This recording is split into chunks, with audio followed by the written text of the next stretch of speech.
Hey, what's going on? It is Tuesday. We got vacation coming up, not too far from now.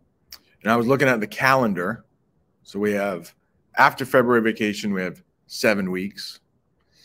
After April vacation, we have 7 weeks. And then we have summer. So not so bad. Also, I looked at, in case I didn't announce it to your class yesterday, 61% of people want to keep reading Bang.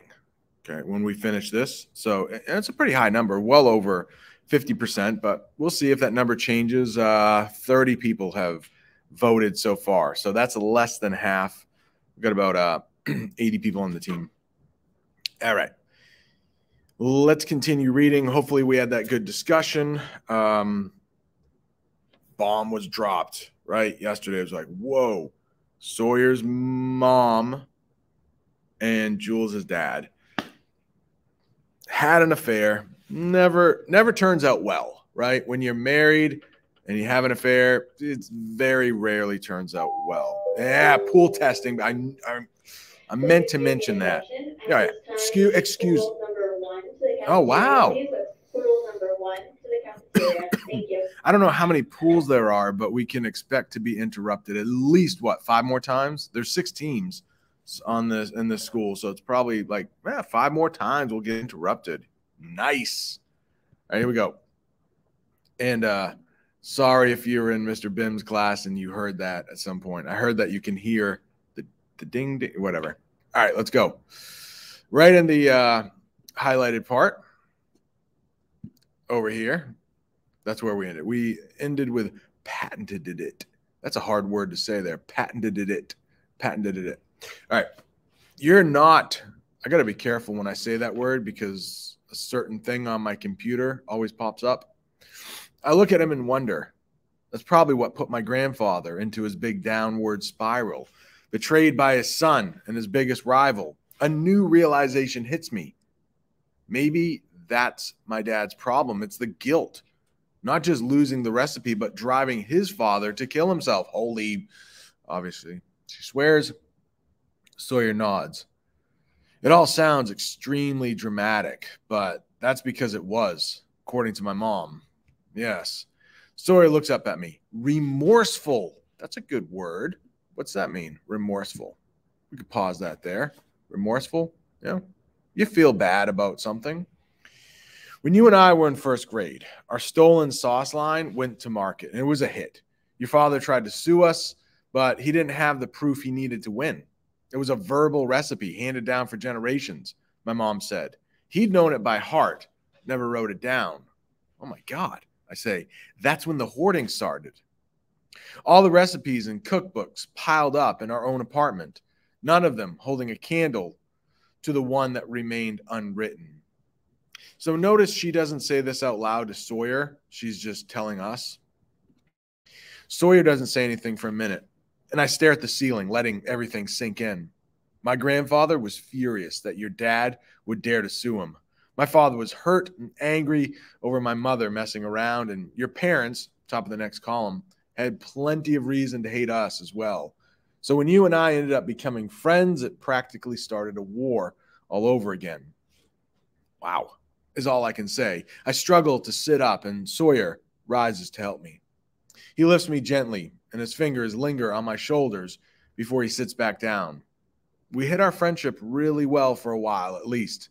He says ruefully. We've talked about that. I think Lisa McMahon has used that a couple times. Ruefully. You know, it's like there's a bit of sadness to it. Let's bring the definition up. Well, see, when I want to bring the definition up, I can't. So expressing sorrow, you know, it's a little sadness, little regret. Yeah, I guess it can be, I don't want to get into that too much, but it could be in a humorous kind of way. But when you see rueful, usually think sad. I don't think, maybe there's a little bit. Maybe there's a little sneakiness to that right there. Didn't we? Until I saw you, I say, as he says, until the day before 7th grade. We say together. My father saw you with your dad, saw your smile, and he watched my face light up to see you. He knew it wasn't just an acquaintance kind of smile. Back home, we had a talk. which consisted of him and my grandfather telling me I was not to speak to you again, ever. When I protested, my grandfather got so enraged, he grabbed me by the collar and dragged me to my room, and he started hitting me. Oh, Sawyer, I whisper. He shoves his chair back and starts working his hands together. He beat me pretty hard, but not anywhere you could see bruises. He was very careful about that. My mother couldn't do anything. He threatened her to, threatened to force my dad to divorce her after what she had done, take us kids away from her, leave her with no money. That's insane. It's different when a man like that lives with you. Top of the next column. I don't know. So there's a bit of a question right there. Who would you rather live with? I think I have a pretty easy answer there, but we could stop and talk for a second.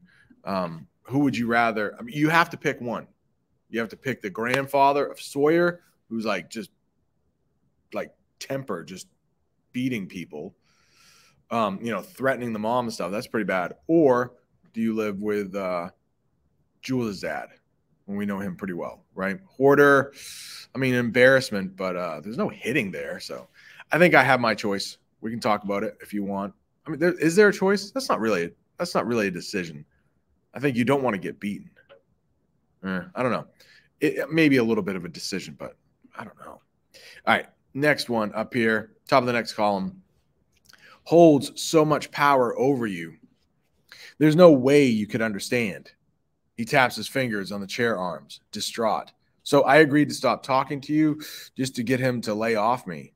And that time, he says, standing up and starting to pace around the bed, that one time you and I had to do a project together, he found out somehow, and he beat me up, even though I cried and told him that I didn't have any control over who I got paired up, over any control over who got paired up. Didn't matter. He wanted to make sure we never spent time together ever again. I don't know what to say. Sawyer paces, agitated. But the worst thing is that I let him hold that over me so long, even up until last week, even though I could probably take him in a fight now if I had to.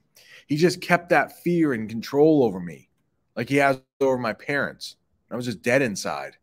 At the time, I didn't talk to you, Jules. I wanted to. I watched you. I saw your face hurt, and I made a choice against you. I didn't do the right thing. He rips his fingers through his hair, and I can tell he's upset at himself. I'm so beyond sorry, and I'm not letting that happen ever again, even if that means I have to walk out on all of them. He comes over to the bed, grips the side rail. I can't believe I kept walking away from you instead of them over and over, even after you said what you said in the middle of the night. The other day at school. Killed me. Top of the next column. Walking away from you at lunch, but he shakes his head. It's no excuse. But then you almost died because you wanted to save me. It finally sank in. I'm the biggest idiot on the planet, and I'm done making bad choices out of fear. I don't have any words to say. All I can do is watch him pull his heart out and set it in front of me. Watch him tell me he cared about me too all that time. Watch him say how sorry he is, how much he wants to be the opposite of the kind of guy that his grandfather and father are. Watch him stand there asking me to give him another chance. And what am I supposed to do? Chapter 37. Now, in Sawyer's defense, yeah, there were a lot of years in between, the grandfather had power over him. But when she started showing up and talking about the vision thing, I mean, he knows now that, yeah, there was something going on, something kind of freaky in the universe where she got a glimpse of what was going to happen. But, put yourself in Sawyer's position, like in the real world, and somebody is saying, hey, I see this vision. You're like, okay, yeah, thanks. Thanks, but no thanks. So in some ways, I don't blame Sawyer at all. It's like, that's kind of weird. All right. But it came true. 37. But before I can say anything to Sawyer, strangers wearing scrubs come in to announce the removal of my catheter. Awesome. Thanks, guys. Oh, I don't want to have to talk about this. I'm like wincing in pain just thinking about it. But I heard a comedian say, so a catheter, I don't know how big the tube is, but the tube is inserted into the place where you pee, you know, depending on what genitalia you have. I mean, I can't imagine that. But some comedian would, or was it somebody in here? I can't remember, but someone was like, given the choice of having a tube shoved into my penis or peeing all over myself, like I'm taking peeing all over myself. Oh, so Jules has had a catheter the whole time. I can't imagine that can feel very good. I mean, I'm sure you get used to it after a while, but so right in front of, I mean, I would, right? But if you do pee all over yourself, then there's the whole cleanup. And if you can't move, the nurses and probably, I don't know. That's another tough decision. Catheter, pee all over myself repeatedly, as long as I can't get up and go to the bathroom myself. All right. Why are we reading this? Who picked this story? Okay. Next one right here. Catheter. I think that's awesome, guys. Okay. Sawyer makes a hasty retreat. I don't blame him. He's out of there. And before you know it, I have my faculties back. And they have me easing out of bed and standing and then walking a few steps. Every muscle in my entire body screams at me. By the time I get back into bed and have some dinner, I'm done for. Trey comes back to say goodnight, and he looks tired too. And as much as I want to continue the conversation with Sawyer, I definitely need to rest. I tell Trey to send Sawyer home. With Mom and Dad coming, there's no reason for him to stay and make the situation worse. I'm really not sure what to think about what Sawyer told me, and it's a little hard to process. Maybe because it's so weird to imagine my dad having an affair. And maybe because of the painkillers, everything is taking just a little longer to comprehend these days. But what I have comprehended is that my dad is a big, rotten cheater, and my mom just keeps smiling, that agonizing smile all the time. And now I think I know why. Just who the hell does he think he is? I don't want to see Dad, that's for sure. Before Sawyer left, I promised him I wouldn't say anything. Now, was that before or during or after the catheter was removed? Probably before, right? I don't want to cause more problems between our families, especially now. Let's go. Interrupt again. Pool testing. Pool number 2 to the cafeteria, please. That's pool number 2 to the cafeteria. Thank you. All right. Well, if it means that we don't have to wear masks anymore, and if we get this pool testing like negative, interrupt all you want, but my gosh. Gotta be an easier way to get, no, that's for another conversation. All right. Here we go. And, some like my ADD, man. I don't even remember where we're at. I think it was somewhere here. When my parents come, they wake me up and looking right. When my parents come, they wake me up and I remember all over again. It's like I'm looking at two strangers. I wonder why Mom stayed with him. I wonder why Mr. Agnotti stayed with Sawyer's mom. Maybe it was for our sakes, like the kids' sakes. I can't actually stand the thought of talking to my father right now, so I just focused on Mom and Rowan. They made it through Valentine's Day without Trey or me. Customers were sympathetic. Today, too, the place was packed with supporters, they said. Seems we got an unexpected sympathy rush out of the ordeal, which is awesome, I guess.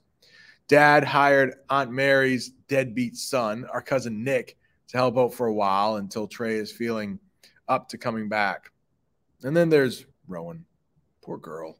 She never gets a break. I think of all the times she's covered for me lately, and she doesn't complain. Ooh, who does that? As I'm reading here, that sounds like somebody. I'll just pause it right there. Who does that sound like? I try to make her feel awesome. I wish Mom and Dad would go away for a while so I could just talk to her, find out how her boyfriend is, how she's doing with everything. Before they go home, my father, who's been agitated over in the corner all alone, apparently feels like he has to say something. Oh, now that would be a good place for us to stop. Whoa, what happened here? Yeah, that. I'm lost here. But yeah, I think we should stop right there. Little bit of a cliffhanger. Oh, what's the dad gonna say? Huh?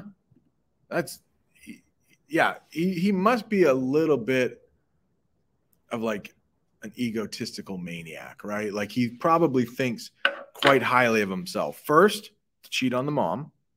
Second, to be like making everybody's life around him awful. They have to creep around him. I mean, he just like trashes the place, comes down to work when he feels up to it. I mean, the whole family has had to make some pretty big sacrifices because of him. So I don't really feel bad. I mean, unfortunately, the grandfather, took his own life. That's horrible. And it probably has a lot to do with the son. And then the son is probably feeling guilt over that. But I mean, a lot of that, if not all of it, is his own fault. All right, good place for us to stop. Tomorrow will be Wednesday. Only a couple more days left, and I think we're done with this book.